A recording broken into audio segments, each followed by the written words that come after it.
Oh, how he loves you. Oh, how he loves me. Oh, how he loves you and me. Oh, how he loves you and me. Oh, how he loves you and me. He gave his love. What more could he give? Oh, how he loves you. Oh, how he loves me. Oh, how he loves you and me. Good morning. Good morning. It's me, Reverend Denise Cunningham-Doggett, and my co-laborer and co-host, Minister Cerena Mangum. Good morning. We come this morning to be able to talk about love, and when we talk about love, we also talk about relationships and things that happen along the way. Today, as we open up to be an encouragement with a very sensitive subject for some and for others. I would like for you to like and to share on this morning. I have some special guests that I'm going to bring forth that we're going to talk about the issue of domestic violence. And when I started out today, I talked about, oh, how he loves you and me. There's a place where we have to also know that it's a healing place of love. Some people may not experience that. So I'm praying this morning as we come and we share on our broadcast, that it would be an encouragement. It would be also inspirational to others, but also an opportunity to be educated as well. Today, we would like for you to be encouraged, and also pray for us during the broadcast. I don't know who's going to hear this or who needs to be encouraged along the way. Let us be able to be an encouragement to one another. Let us pray on today. God, we just honor you and we thank you today for this listening audience. We thank you today, God, that your love would be able to be saturated even through the time of sharing and educating each other. God, that you would be able to let it be a blessing to the listener.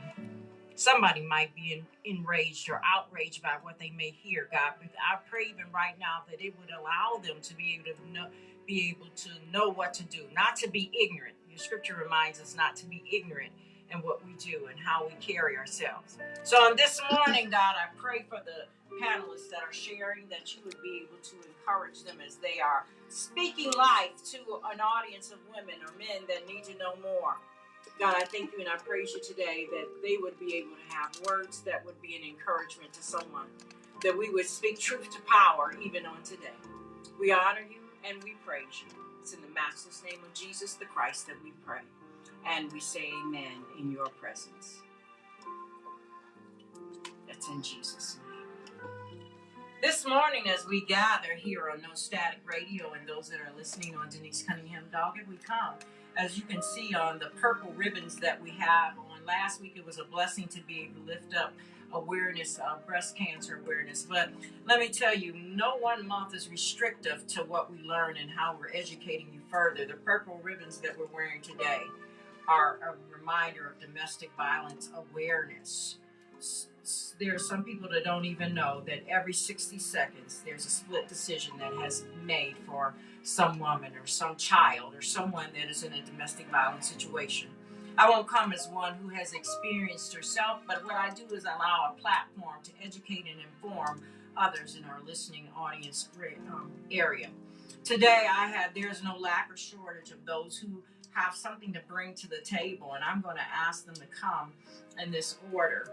One is a woman by the name of Virginia Beckman. She works at Genesis House, Lorain County Safe Harbor. And she's the executive director, proud to know her as a friend, and also one who is very knowledgeable. We used to work with homeless women at Family Promise, but it gives me a great joy for her to go on to her next and to still reach the hearts of women, hurting women. And that's a blessing today. She's going to be able to come and share. And I'm going to invite Virginia to the table even right now. You can have a seat, Virginia. Can you all give Virginia some hearts on today? Give her some hearts and some love. We can't see it right on the thing, but they'll be doing it. And some stuff. So you got already an audience of listeners. I'm going to invite another dear sister who's no stranger to domestic violence, but one will share from her experience and what God has allowed her to do. A woman by the name of Ruth Johnson. Ruth is coming representing Pneuma Life Foundation for the prevention of abusive family environments. I love the fact that even both of them have their cards, but they're sharing their experiences in the field, but also sharing the love that they have to make a difference in the lives of people that are suffering and in pain. Our key word today is hope, if you don't mind. Somebody needs hope today. Somebody needs encouragement. I encourage my dear sister Ruth Johnson, if you would just meet us at the table. Why do I feel like I'm at the View today, okay? Have a seat at the table. That's all right. We can have a view at the table. And we're going to have a conversation. I'm going to ask that you move the mics up to where you are so that you don't have to work hard. We are practicing social distancing, and the joy is that we can use these mics to be able to share and to be able to encouragement for others. Now I need the help again as to what the telephone number is so that I can be able to encourage our listeners that are here on today. If you could provide that again, Marie. The call-in number is 216-939-5087. Again, that's 216-939-5087. Okay. It's a blessing, and I thank you for both on behalf of Speak Life Ministries for being able to come out on today and to share. I just have some standard questions that I'm going to guide the conversation.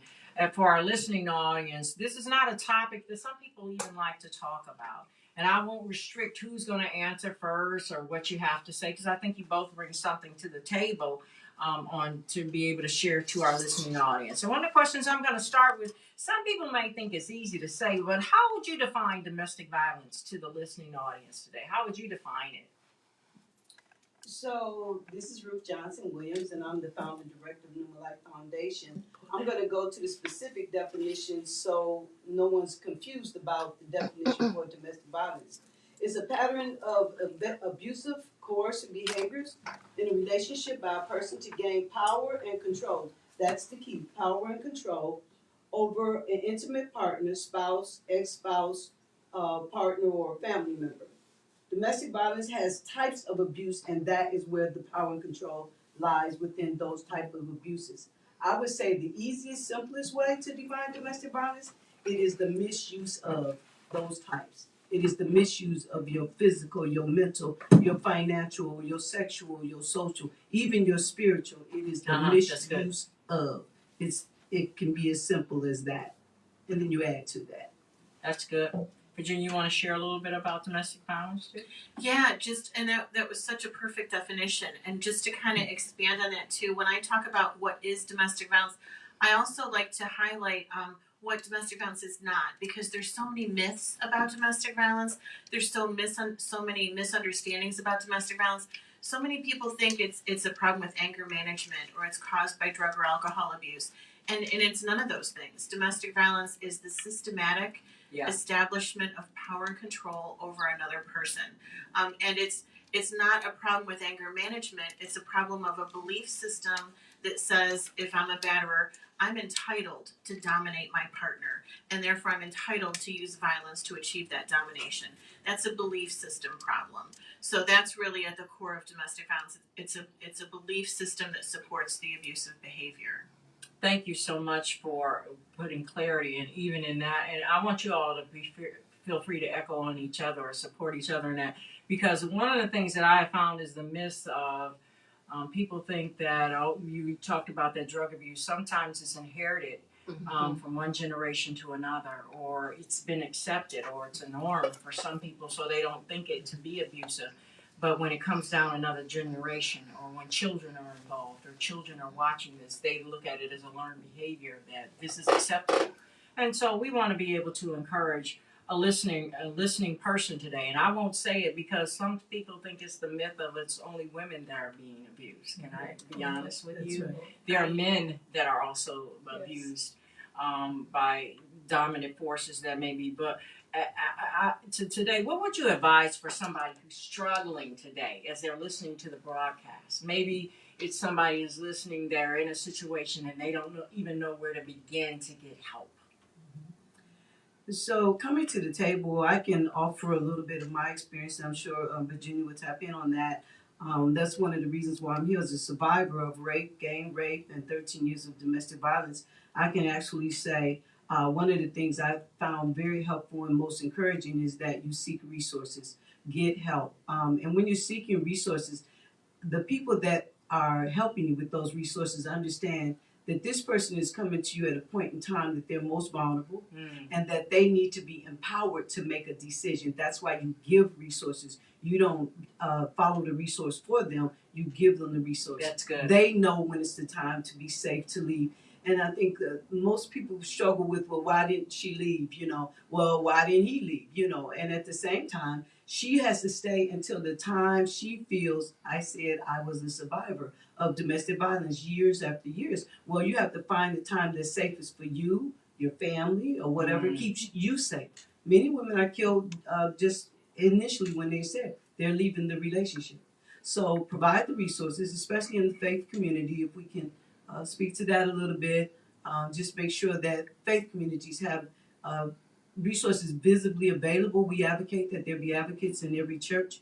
We have over 350 churches, 296 advocates in 10 denominations, but those advocates come from their particular place of spirituality. And so they go back to that place and they take resources and they make sure that if someone comes to say, hey, I need help, they have resources already available, but they empower them to make the decision on how and when to use them.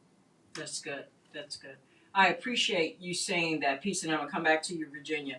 One of my roles, I used to work at Legal Aid, and at one season of time, I used to work with women that were at a point of getting a restraining order or coming to a place. This is even with before filing for a divorce. And when you talked about that, giving resources, people, and even I say as professionals, you can't get mad when someone doesn't want it.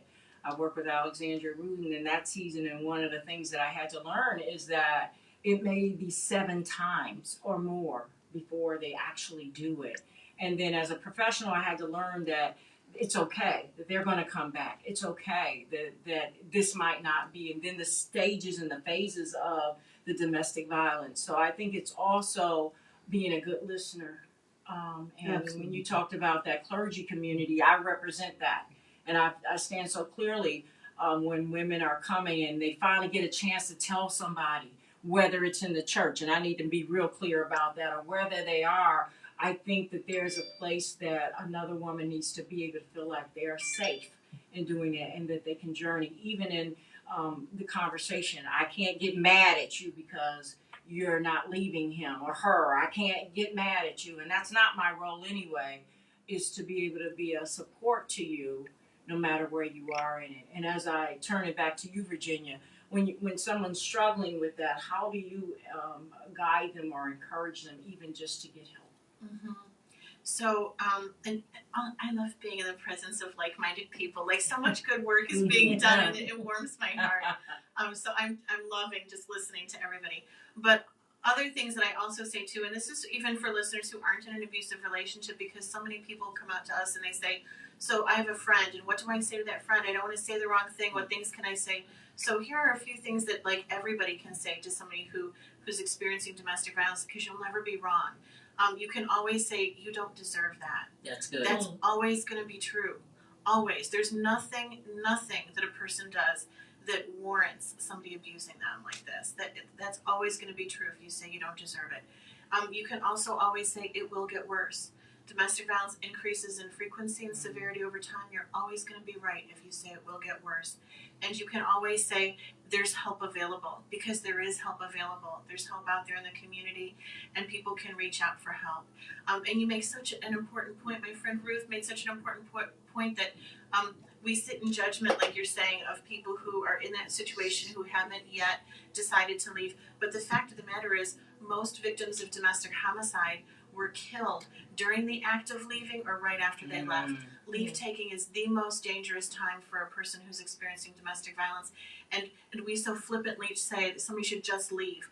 We're just telling them, so just put your life in the most danger it's ever going to be in your whole life. And that's a big step for people to take. So we as a community need to offer the support and encouragement and safety to people who make that choice. I think it's important to add just a little bit about what Denise was saying too, about seeking help and listening and saying things like, I believe you, I understand. It's not for us to get to the pit of the matter and say, okay, was that real? That doesn't even sound real. And it may not, but it is giving an ear to hear really what they're saying. And for the faith community, I would say it's important for you to not overly spiritualize the situation. She's coming to you for a resource. You're saying, I want to pray for you. You want her to believe in a God she can't see, don't know, and possibly never knew, because it may be her first time coming to a faith community of any kind. And so she's not looking to be told to depend on this invisible God. Not that God isn't there, but the first thing is to give her those resources, because then she's going to say, oh, this is the help. And then you're going to say, can I pray for you? And she's going to say, yeah, because this feels like after you share a little bit with her. But I think it's important not to push her, per se, into the faith without first giving her. It's like a hungry child. I'm hungry, and you're going to tell me to trust God. I need that can of beans right there. Mm-hmm. You see, fill me up, make me full, help me out, and then I can hear the rest of the story. Mm-hmm. So it's important. I think as you both are sharing that place of even the struggle of getting the resources, making the phone call, allowing that person to do those things, and to also respect where they are in it. That's it. We're not them. That's right. We're not dealing with the concerns that they have, but also to be a listening ear and a support to them. When I was thinking about this, there are a lot of things, even as a professional, I have done it in working with homeless women who have come into shelter.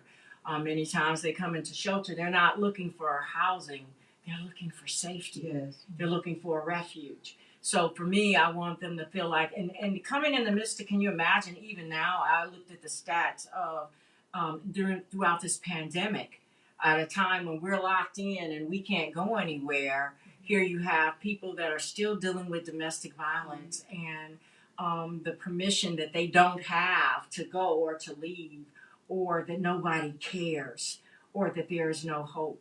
So I just said, even today, as I was remembering when I wrote my first safety plan for a woman that needed encouragement on how to leave. Now, let me say this caveat. I'm not a woman that, and even in ministry, I don't think that divorce is the answer. I never say that to people, but what I do is I also don't feel like abuse is the answer. I would never want someone to be able to come and feel like they couldn't hear an encouraging word, or to feel like there's not hope. But also in the reality of where I'm at, I believe God also gives you a way of escape. And that way of escape is, what is your safety plan? What are you thinking about? Or listening to the voice of the things that they are thinking about doing, or saying also, how can I encourage you to be able to do it where it's going to be safe for you and your children? Because many times, if there are children involved, that is the carrot that's navigating where they're going to go or what they're going to do, and the things that come with the alienation of, you've been with this person's family, or and who do you trust? Who can you talk to? So it's those things that are real when I see it on the other side, and when they do seek advocacy or to see support, is also the people that they trust. Or can I come back to you? Or are you going to tell somebody what's really going on with me? So when I talk about it today, what would you say for a woman that needed a safety plan, or what they needed for encouragement on today? So a couple of the things that we always talk about in safety planning. One is, first and foremost, as we've said before, leave taking is the most dangerous time.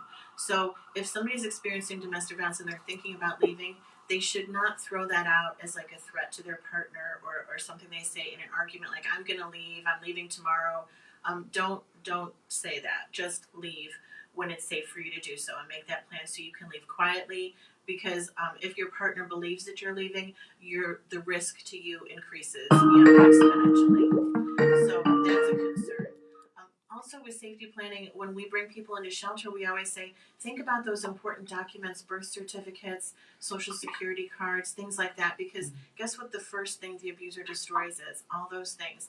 And like you were talking about housing, when somebody flees domestic violence and then they need to establish an income, they need to apply for housing programs, they have to do all the legwork of reestablishing all that documentation when they're sitting in a shelter, because of course their abuser has destroyed everything that could make it easier. They're just going to put every barrier they can to you seeking safety. So kind of gather up your important documents, don't tell your partner that you're leaving, and reach out to people who you can trust, who can offer you support in leaving.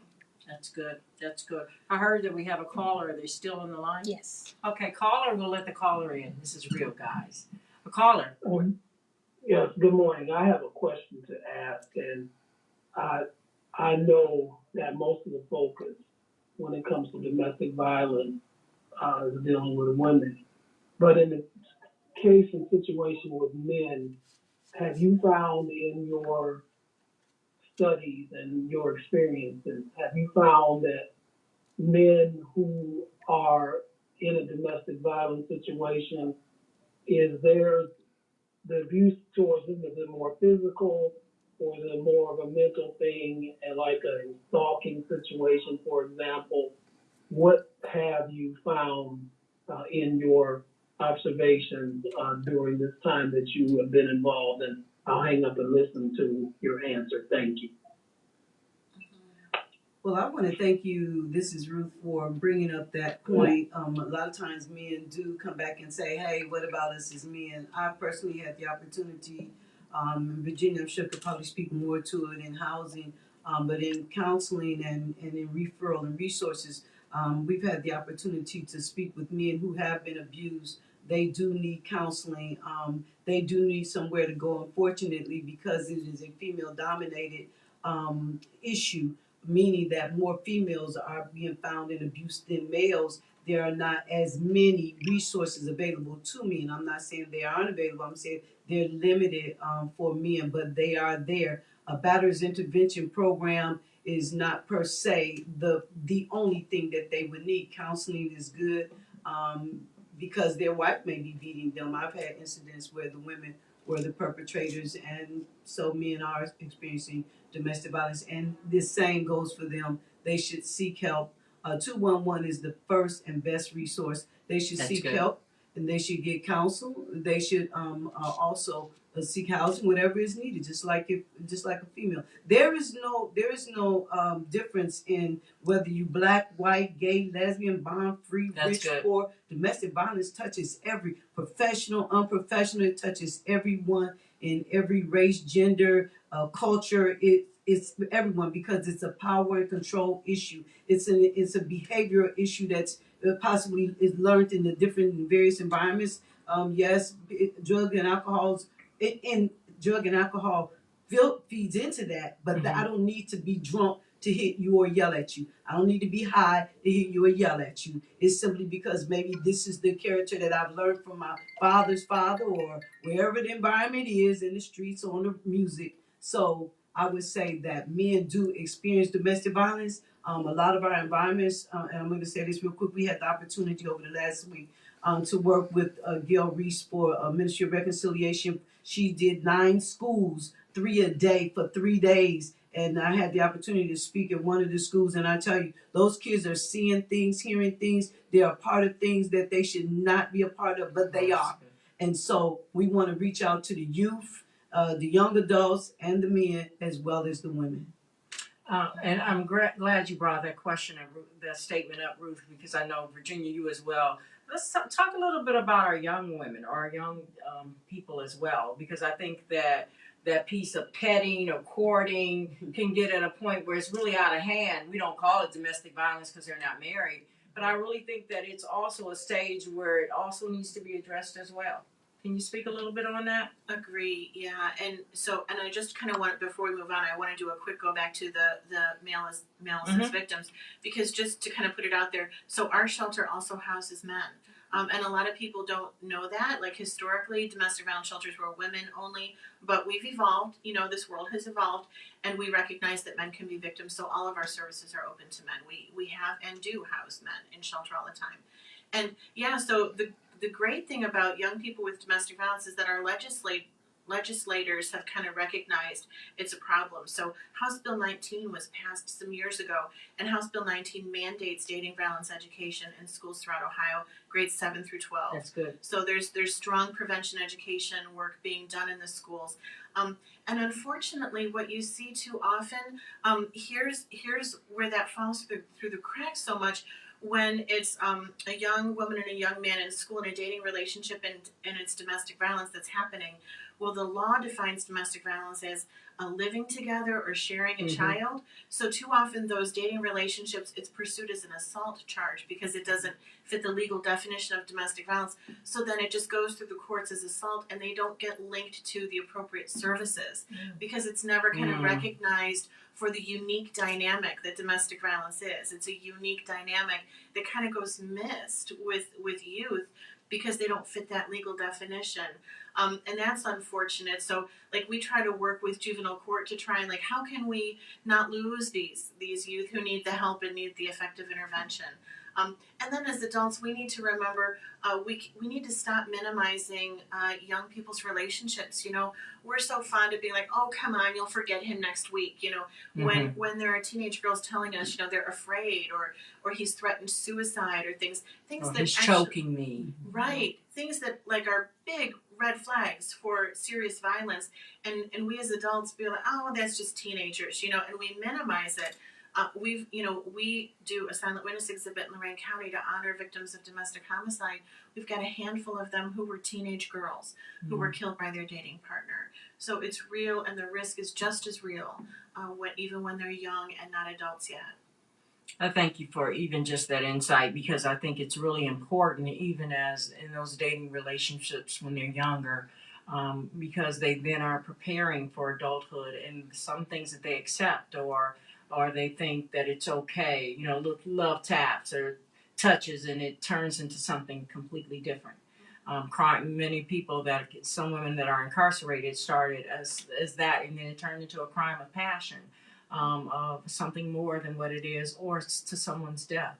So that's why I don't take it lightly when someone comes to me and they share, or they're even at a point of you see it, or they don't speak about it. So would you say the groundwork would have been laid in the adolescent stage to the point where we get to be adults, where it's a man or a woman, where we start in the adolescent stage where we're dating, and we've seen those signs of abusive behavior, and then we're, as an adults, grown women and grown men, get into other relationships where it becomes even worse.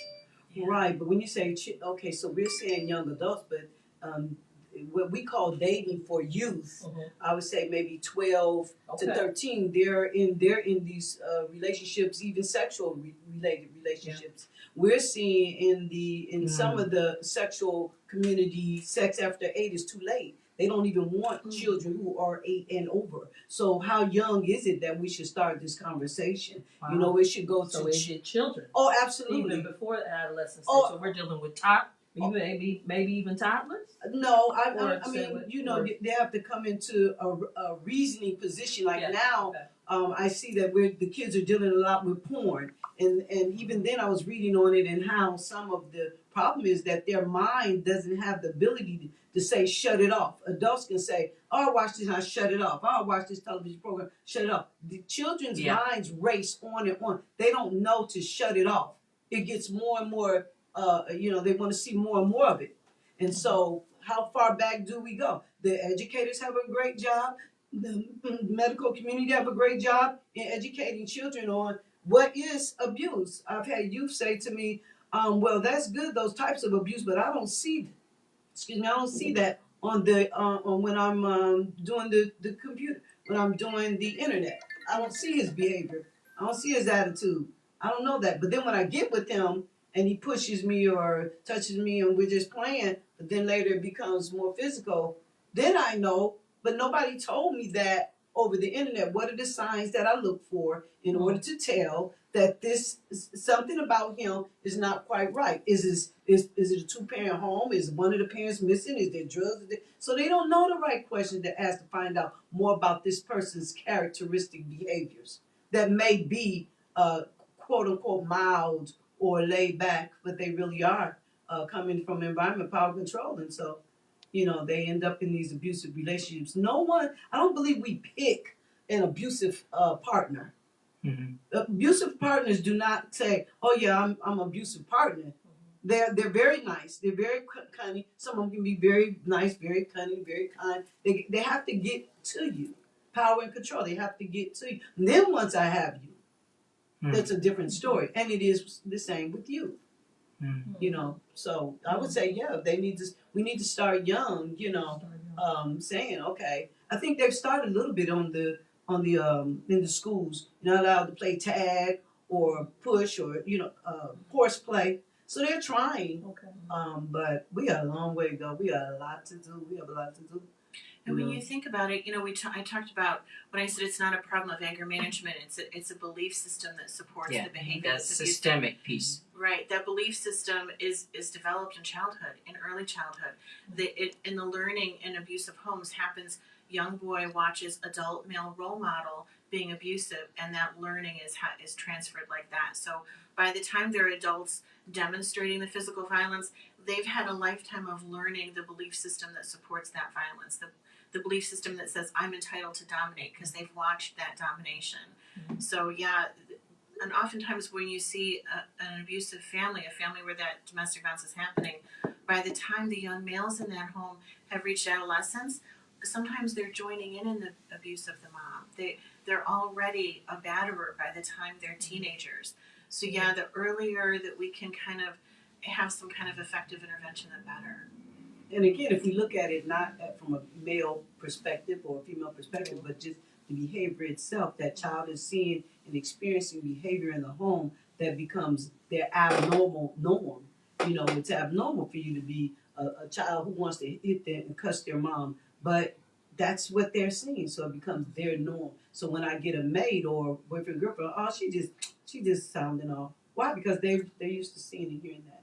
So it is a part of the environment. It probably should start when they're young, toddler. I mean, not toddler, but young, like she said, you see it in the home. Well, I tell you, this conversation could go on because there are a lot, even as you talked about the youth. But let me tell you, I don't have to limit it to just October. Can I say that? That's when you are the producer and you the one that God's giving you this, it doesn't have to be limited, but it starts the conversation. It does. And so my passion of being a support to women and to people, I have to say that repeatedly. But I think the piece of it is that it's opened the door for conversation.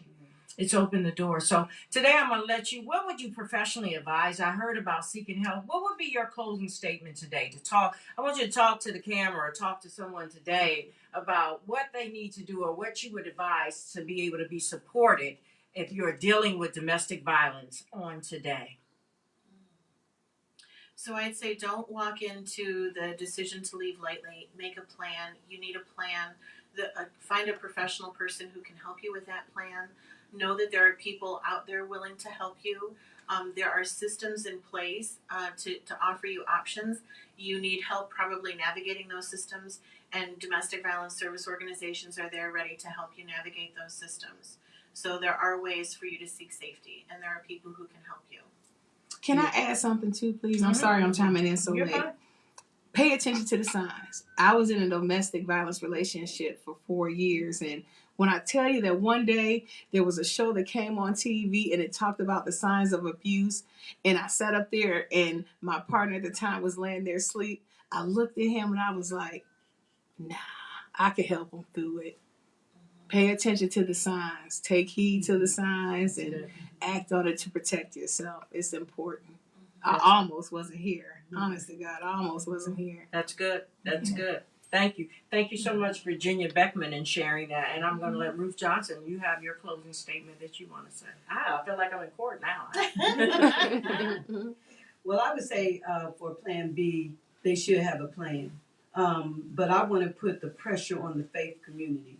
whatever your faith and denomination is, I would say that you need to get someone in your Yep. church, and That's a we fact. do educate people to be advocates within their local church or congregation. Yep. You need to have someone in your church that can provide those visual resources, visible resources that Virginia was talking about, because they're not going to take that home, but they'll see it every Sunday or every Wednesday, and they'll remember and they'll begin to make a plan. And so I'm putting the pressure on the faith community, no matter what your faith or denomination is, to get an advocate in your church that will provide those resources so that they can seek out those resources for help, and to the victims and survivors, that if you don't know where else to go to your faith community. That's right. That will put pressure on them to get somebody to be a help to you. And so I was born and raised a Christian, but I also was raped at 13 as a Christian. I was also gang raped as a Christian at 15 by 6 adult men. And then I did stay in domestic violence for years because they wasn't preaching it, they wasn't talking about it. What says here stays here. And I'm saying that, thank you for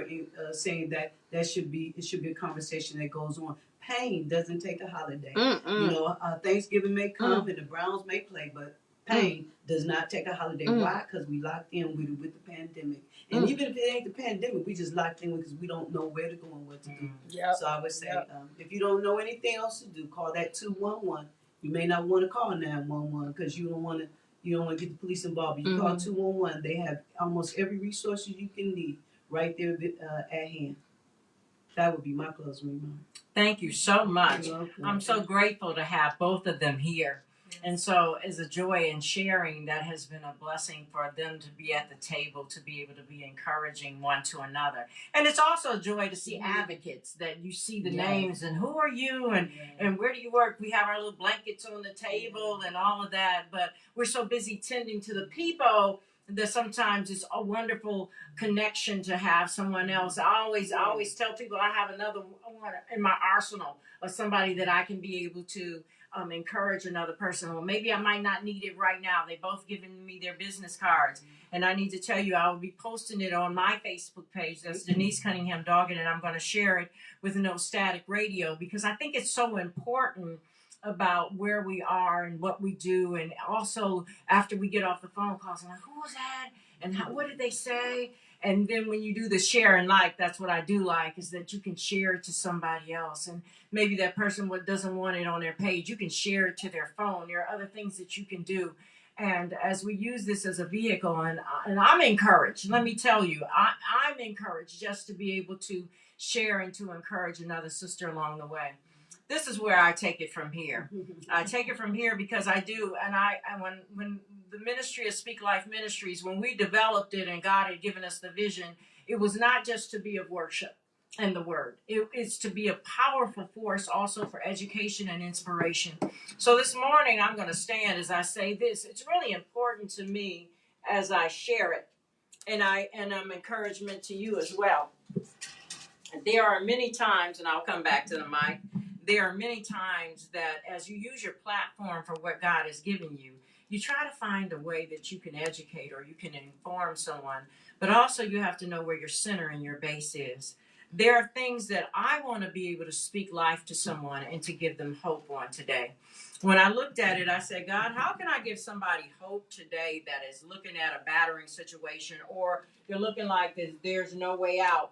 There are some women that's their testimony, but they'll never tell it. They'll never share it. They'll come into a place where, I'm over that. I'm not with that person anymore. But I think it's a responsibility also for you to reach out and touch the life of somebody else. Because I am a minister of the gospel, there are scriptures that I do lean on. And one is that I can do all things through Christ who gives me strength. And why I say strength is Philippians 4:13 is because sometimes in our fatigue, we get tired. We get tired of the abuse, or we get tired of not having support, or we get tired of the situation. When I was thinking about it, there's a song that I've sang throughout the summer, and it says, I've never lost a battle. There's sometimes in the midst of a battle or a storm or a place of where you are, you feel like you're all alone and nobody really cares about you. So I want to say a song of encouragement that has been for me is that I've never lost a battle. And when I say he's never lost a battle, it doesn't even looks like you're not winning, but even in your losing, can I say today that you're still winning? And you're winning for opportunities and winning to hear what God is saying for you. This is a song of comfort for somebody on today. I say I do not own the rights to this. It's written by Elevation Worship and CC Winans, who does an amazing job with it. But I will say, because I'm going right into my prayer time so that it can be an encouragement to somebody who's listening today, I'm going to ask even right now, Maria, if we could do track 4 and be able to be an encouragement of somebody today who just needs to hold on, know that you've never lost a battle and you never will. Somebody today on this broadcast station, I want to encourage you to know that God hears you and concerned about every detail about you.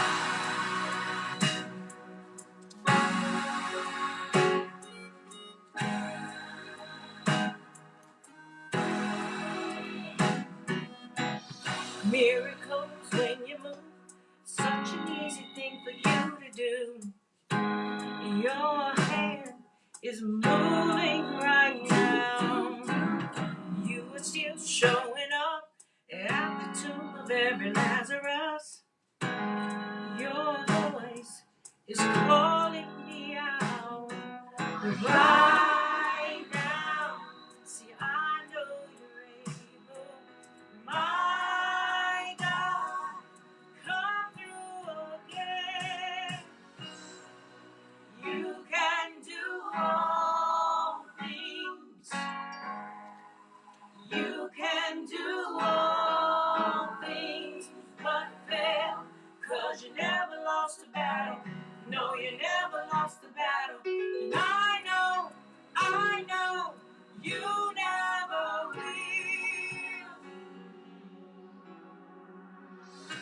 Everything's possible by the power of the Holy Ghost. A new wind is blowing right now, breaking my heart of stone. It's taking over like it's Jericho, and my walls are all crashing down. See, right now, I know you're able.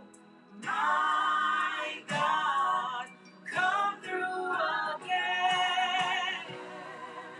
You can do all things. You can do all things but fail. 'Cause you never lost a battle. No, you never lost a battle. And I know, you never will. You can do all things. Somebody needs this today.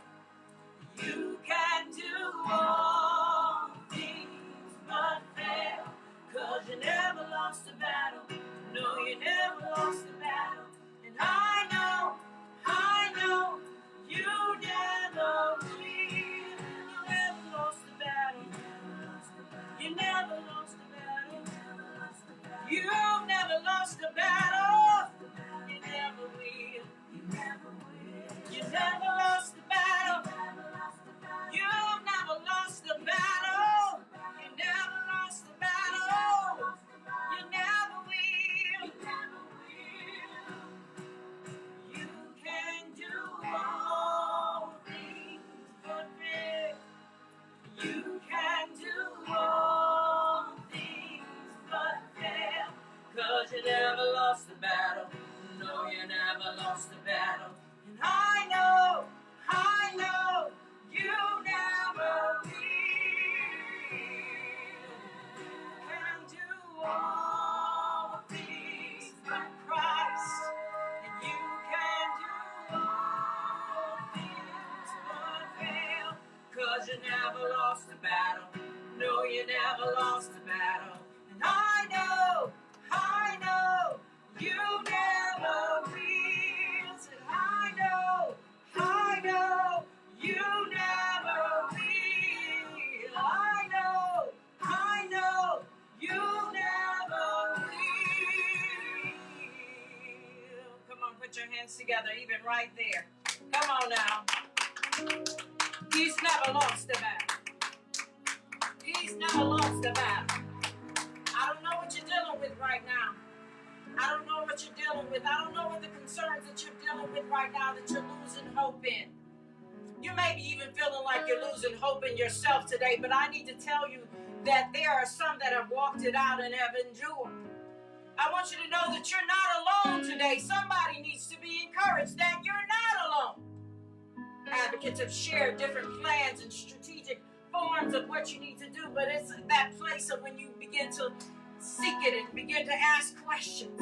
I can tell you about one who has never lost a battle on your behalf, who has never lost a case. There's a place even in what we do, we begin to say, God, I just need your help. I need the support to be able to do the things that I need to do for myself and for my family. Can I say I can recommend God to you? I can recommend his love to you. I can recommend the place of beginning again. When I talk about that, I can do all things. I don't say it in myself. I say it in the energy and the power that God has given me. That I can do all things through him. Somebody today might be crying. Somebody might feel like, I just can't make it. I can't take it another day. I want you to be encouraged that you're not alone.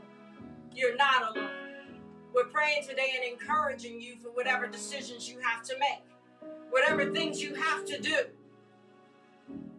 today. Or whenever you do it. Or whenever you make the phone call. Or whatever you do.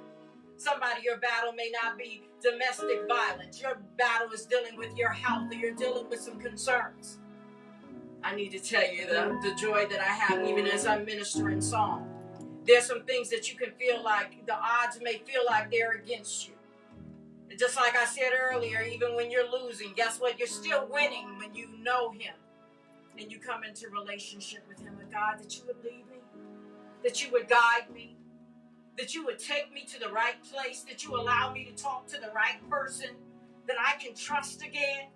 And God will even let you heal again. Somebody today is saying that I need this. I need to be able to come into relationship. There are some things that I may not say of all of what I have to or what I can do, but I know someone who's endured. And I still recommend him to you today. Today, as we come on No Static Radio, it's always a joy that as we come with a place of prayer, a place of encouragement. And me as Reverend Denise Cunningham-Doggett, I take a delight to be able to encourage somebody who's along the way. But there are some places we can get in our brokenness where we feel like God can't hear us. We're in our brokenness where we can get at places where we feel like nobody really cares about me. Today, as we sit here, I was listening to Virginia as she was telling the stories of the various things that women need to do and the agencies of support, and some women still can't hear that. Do you know, even as you take place and you come back to the phone lines, I want you to be able to listen and put it on replay if you have to. So you can be able to get these names and write them down, and in your quiet and your secret time, you can be able to reflect again that you're not alone. There are agencies and places that can help you. Ruth shared her testimony about even her own abuse and her scars of her past and of date rape and things that have come up against her. But she's using it now as a platform for advocacy to reach the hearts of so many others. Oh, it's really not just about you. It's about the next generation. Can I just really be real? It's about the next generation. It's about the next woman that might take the abuse. It's not even just about you. So when I said he's never lost a battle, I sing that from my heart today. I say that because there's somebody that feels like they're losing. But guess what? When you're losing, you're still winning in him. Because he's never lost a battle. I stand here today as one who is a firm believer of walking and journeying with other women. People, once the broadcast goes off, they'll call or they'll say, I still need help. I still need help.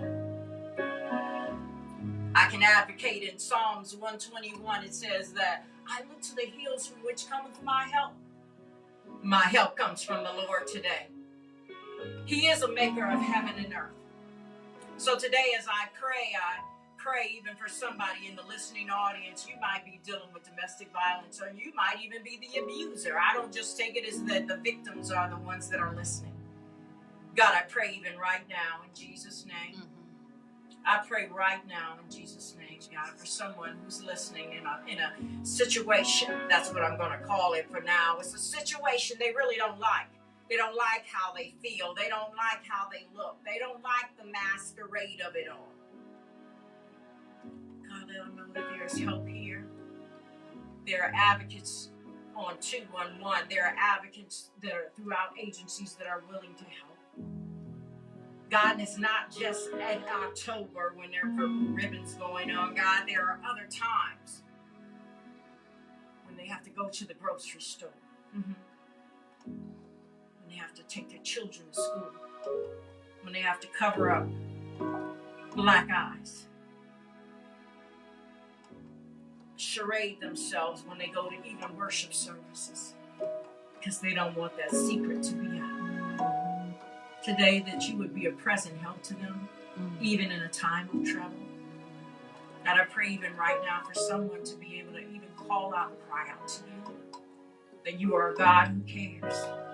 You are a God who understands. And God, even in the midst of where we are, for someone today, I pray that you would encourage their heart, that you would speak life to them today. I come up against somebody who's even thought about suicide because they don't know what else to do. So tired of this situation. So tired of the concerns, God. Just so tired. God, I pray that you would speak to their hearts today. That you would lead them and guide them. And I speak life to them today. That they're going to breathe again. They're going to live again. There is hope. So God, we just thank you for the hope today. God, as we continue in prayer, I pray for those that are still suffering through the COVID-19, throughout this pandemic. There's nothing impossible for you. Somebody today, I did the breast cancer awareness last week, I had women that text in and said they needed it. I even had 3 women that went and got a breast exam that were in fear. The Word of God says, fear not today. So somebody who's struggling, God, that you would allow them to be able to walk through the process and not let them be alone. And somebody today, God, just got the diagnosis. It's not over till God says it's over. Stage 1, stage 2, stage 3. We still stand in the gap for you today and pray for you as you go through the chemo treatments, as you go through all of it, that you're not walking alone, that God will keep you and protect you and put his loving arms around you.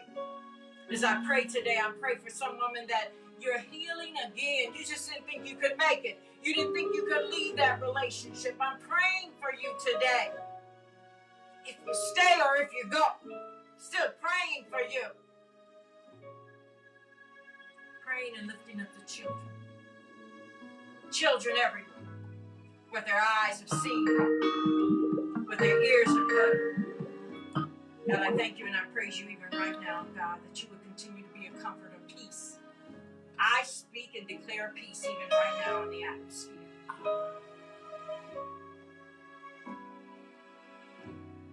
God, we just thank you.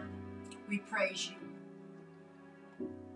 We honor you for every prayer spoken, for every unspoken prayer.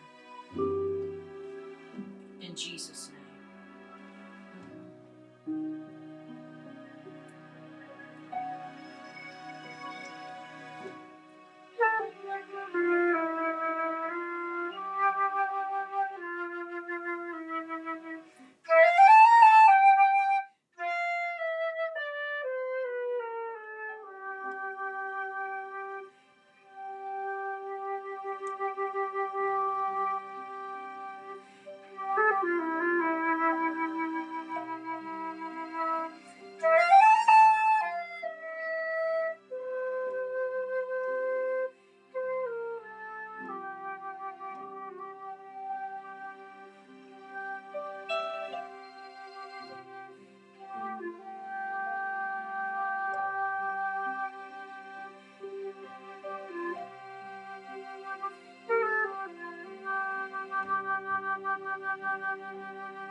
For stress reduction. right where you are. I want you to breathe in and exhale out.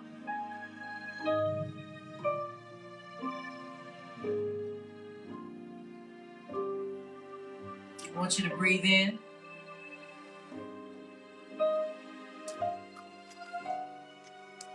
and blow out.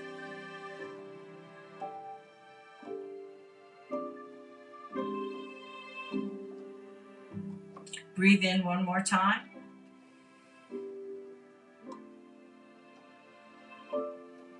And exhale out.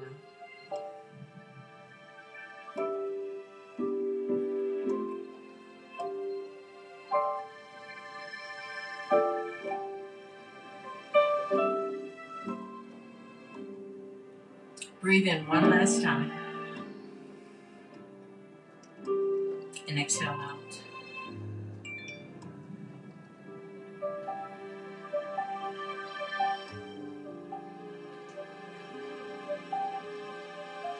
Today, as we gathered, the stress reduction was also to take us from a different place as we were talking and sharing. Some people can get very intense about a subject that they don't know about or they're not real clear. And today, as we use it also as a motivation to reduce the stress as to what you're dealing with and your concerns, even in sharing. Today on No Static Radio, you've listened to two that have shared from their heart, and it's been a blessing to have Virginia Beckman today on our broadcast. We are encouraged. I'm so grateful to have my dear sister again, Ruth Johnson, come. And I'm going to share that on my page. Let me tell you the other piece about domestic violence. I don't care how old you are, the reflections can come back to you in your adulthood. They can always come back to you, or they can come back to you in different forms, or a different manifestation that you haven't told anybody or you haven't shared. It's never too late to seek counseling. And I say that from my whole heart, because a lot of times that issue that's still dealing with you is things that you saw, or things that you were around. So every time that I can have an opportunity, when someone does share, I don't fish for it. It'll come out for a lot of things. It may be the reason why you are homeless. It may be the reason of the scar of something in your past that you never dealt with. I deal with it with incest survivors, or people that those secret sins or those secret things that at a different age or a different place in your life, you're now ready to deal with it. I always seek for support and ask for people to be encouraged and to also see a therapist or see a counselor, so be it, to be able to be a support to you in your journey. So we've been blessed today to have two guest speakers as we come each week. We transition out. And thanks so much, Marie, for doing the producing for today. Thank you so much, Cerena, for providing the music and doing what you do. Every time we end each episode, I always ask dear Cerena, how are we going to close out today? We're going to be consistent. Stick with what works. Well, while she's doing that, I'll give my commercial for next week. My next week's commercial is it's still Clergy Appreciation Month, and I have not done anything for Clergy Appreciation. So next week, I'm going to give shout-outs to pastors to encourage those who are essential and on the front line, even in ministry. As you know, we do the things that are encourageable as we are faith-based and encouraging you to do the greater work. So on today, we close out with a song, and I know you all aren't vocalists, but I do ask people to just humor me along the way. The people are singing along. It says, as you go, just say as you go. Tell the world. Tell the world. As you go. As you go. Tell the world. Tell the world. Tell the world about Jesus. Tell the world about Jesus. Tell them about his love. Tell the world about Jesus. Tell them about his love. It's real simple. Now, Cerena puts a little sauce on it. I'm going to tell you. We do a call and response, and the people in the radio station, you know what to do. I take it I do have one caller before we close out today. What's our caller today? They come off the line.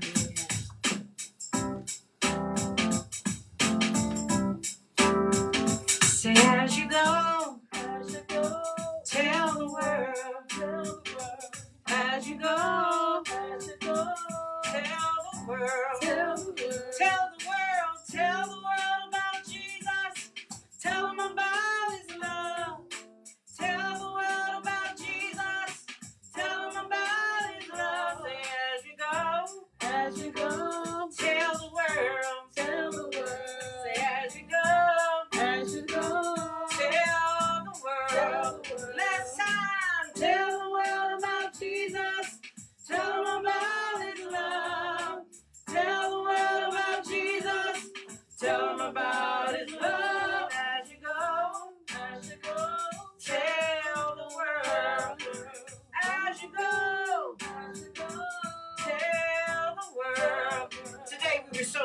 the broadcast station today.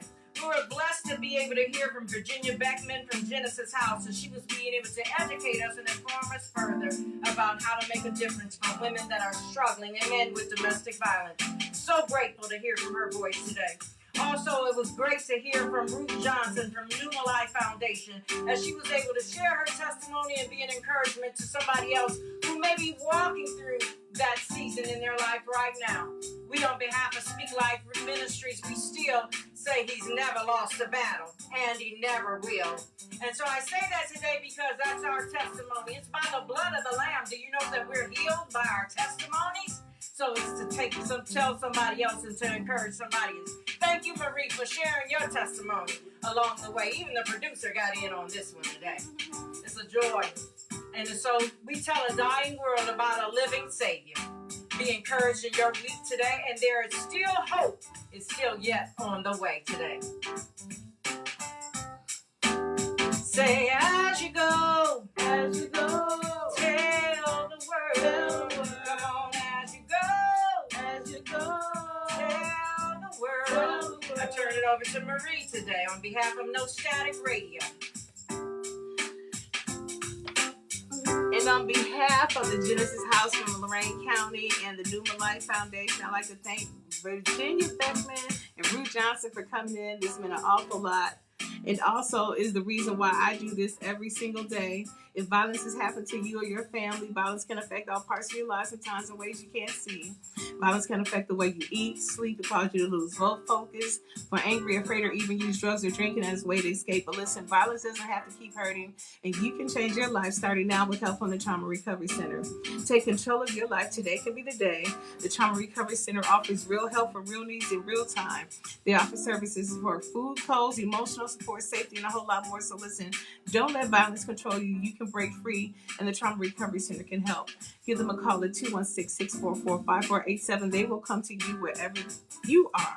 They're free, they're 24/7 and confidential. So look, if you want out and don't know where to start, call the Trauma Recovery Center. The Trauma Recovery Center can help you take back your life after violence started today. Call today, get the help you need today. If you call today, they will respond immediately. 216-644-5487. The Trauma Recovery Center of Northeast Ohio, also affiliated with the Center for Families and Children. We'd like to thank you for listening to Heal the Land Vitamin C for the Soul today on the station where we don't bring the static, but we show enough bring the noise, nostaticradio.net.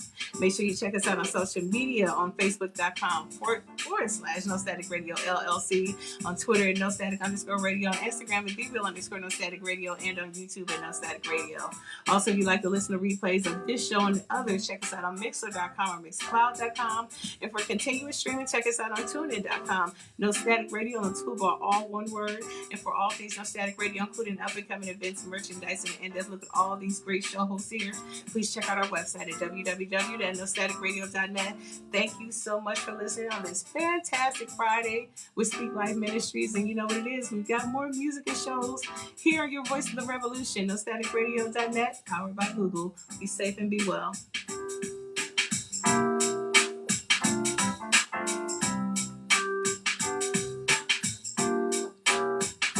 God, we just thank you for what our ears have heard and our eyes have seen.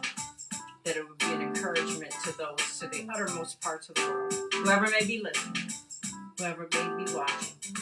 We thank you for using each and every one of us. It's in Jesus' name. We say amen.